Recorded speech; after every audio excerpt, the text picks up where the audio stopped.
She was a mother, a friend, a familiar face in her small Iowa town, until one day she was gone. In the heart of Iowa, 60-year-old Ilene Gowan vanished without a trace, leaving behind more questions than answers. Her sudden disappearance on February 13, 2023, sent shockwaves through Council Bluffs, a town where everyone knew her name. At first, it was a mystery. Then it became something far more sinister. What started as a missing persons case would soon unravel into a chilling story of love, betrayal, and an unthinkable truth. Who was responsible for Ilene's fate, and how did someone she trusted become the prime suspect in a case that would leave an entire community demanding justice? The disappearance. Ilene was a cherished resident of Council Bluffs, a town known for its close-knit community and peaceful landscapes. She had spent years building meaningful connections with neighbors and friends who deeply valued her warmth and kindness. On February 13, 2023, Ilene was last seen by her daughter, Nicole, on what seemed like an ordinary day. But as time passed with no calls or messages from her mother, Nicole grew increasingly alarmed. Ilene was dependable, never one to go long without checking in. By February 15th, with no sign of her mother, Nicole reported Ilene missing to the Council Bluffs Police Department. Authorities acted swiftly, recognizing the urgency of the situation. The news of her disappearance spread rapidly throughout the town, igniting concern among those who knew and loved her. Determined to find her, volunteers launched search efforts, combing the town and surrounding areas for any trace of Ilene. Flyers with her picture and details were distributed in local businesses, community centers, and online forums. Neighbors, friends, and even strangers came together, all hoping for her safe return. As the days stretched on, the uncertainty became unbearable, leaving the town anxiously awaiting answers. The discovery. On February 26, 2023, the search for Ilene came to a devastating end when a passerby discovered her body in a roadside ditch near 152nd Street and Old Mormon Bridge Road, close to Crescent, Iowa. Covered in snow beneath an overpass, she had been frozen to the ground, leading authorities to believe she had been there since the time she vanished. Investigators determined that Ilene was still dressed in the same outfit she had worn when surveillance footage captured her, leaving a diner with her on-again, off-again lover, Ivan Sam Brammer, on February 12th. However, one of her shoes was missing, and several of her personal belongings, including her glasses, purse, cell phone, and a safe containing $1,200, were gone. As more details emerged, what had begun as a missing person case quickly turned into a homicide investigation, sending shockwaves through the community. Those who had once held on to hope for Ilene's safe return were now left grappling with the grim reality of her fate. The surveillance footage.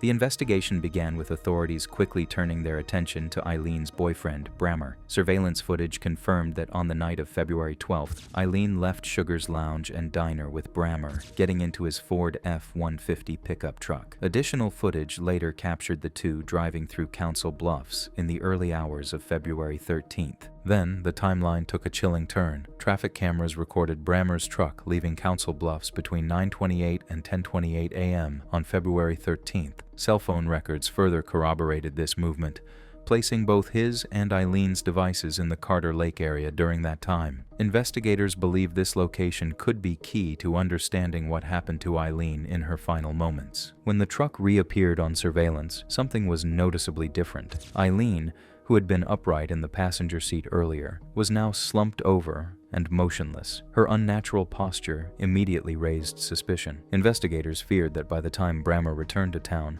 Ilene was either unconscious or already deceased. Determined to uncover the truth, authorities meticulously reconstructed Brammer's movements, analyzing surveillance footage, phone data, and traffic records to piece together what transpired between Council Bluffs and Carter Lake that fateful morning. Scene 4. A trail of lies and escalating suspicion.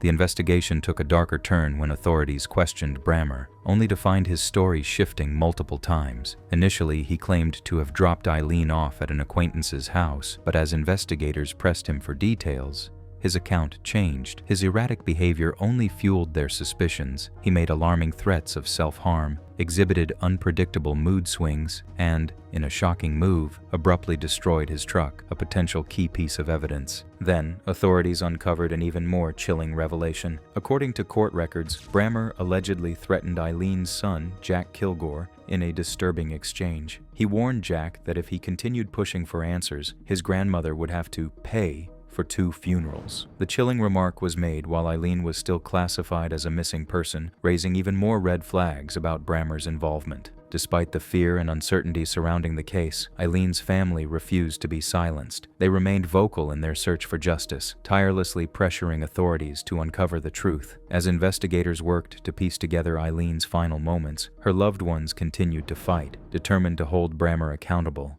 and ensure Ilene's story was not forgotten. The autopsy that changed everything.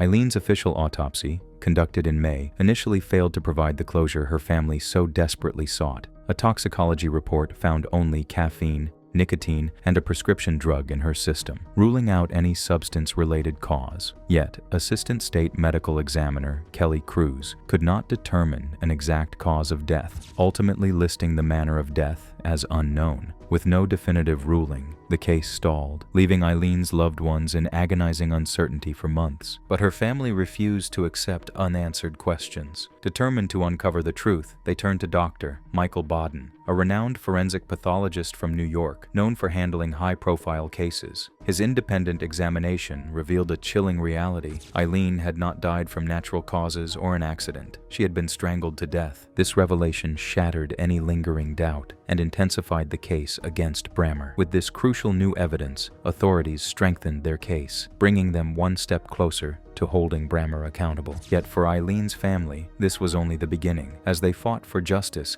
they remained steadfast, ensuring that her voice would not be silenced and that the truth behind her tragic death would finally come to light. The arrest. As the investigation unfolded, the evidence against Brammer continued to mount. Authorities uncovered disturbing details. Brammer had not only attempted to mislead investigators, but had also taken deliberate steps to cover his tracks. He destroyed potential evidence, changed his story multiple times, and displayed erratic behavior that only deepened suspicions. Then, on May 23, 2023, authorities took action. Brammer was arrested on charges of abuse of a corpse and second-degree theft. However, the case was far from over. As investigators pressed forward, forensic evidence and witness testimony painted an even darker picture. By August 2023, prosecutors secured an additional charge, second-degree murder. What had initially been a missing persons case had now become a full-fledged homicide prosecution. For Ilene's family, it was a moment of both relief and sorrow. The man they had long suspected was finally facing the consequences, but the weight of their loss remained. Still, they knew justice was finally within reach. The trial. During the trial, prosecutors presented damning evidence of Brammer's shifting stories and controlling behavior. Witnesses described a toxic, abusive relationship that escalated over time. Text messages revealed threats and emotional turmoil. In one of Ilene's final messages, she told someone to leave her alone and stated she was done. Prosecutors questioned whether this was a cry for help or her attempt to break free. They argued that Brammer's escalating abuse reached a fatal breaking point when Ilene tried to leave. Before sentencing, Ilene's family addressed Brammer. Her daughter, Nicole Schipper, condemned the pain he caused, not just to her mother, whom she accused him of beating maliciously, but to her children, and even his own family. Brammer's own son, Justin, expressed disbelief, saying the man before him was not the father he had once known. He reflected on how everything changed on February 13th, the day Ilene lost her life. Ilene's mother, Kate Hayden, spoke through tears, questioning whether her daughter had called out for her in her final moments. Verdict and sentencing.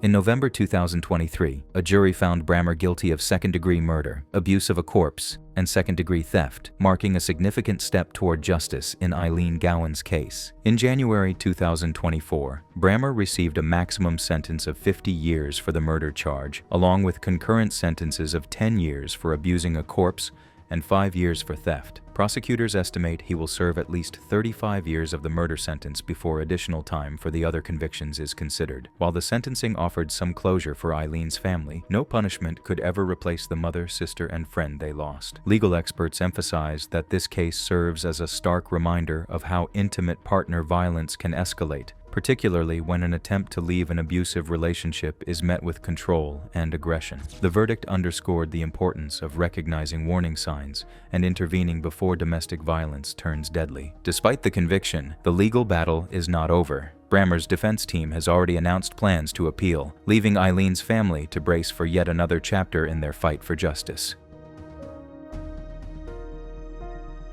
Community reflection. The community of Council Bluffs mourned the loss of Ilene Gowan. Friends and family remembered her as a kind and loving individual whose life was tragically cut short. Her case serves as a somber reminder of the dangers of abusive relationships and the importance of seeking help. The trial brought attention to the need for greater awareness and intervention in cases of domestic violence, prompting local organizations to strengthen their support for victims. Thank you for joining us as we remember Ilene and honor her memory. Her story is a powerful testament to the importance of recognizing the warning signs of abuse and standing against domestic violence.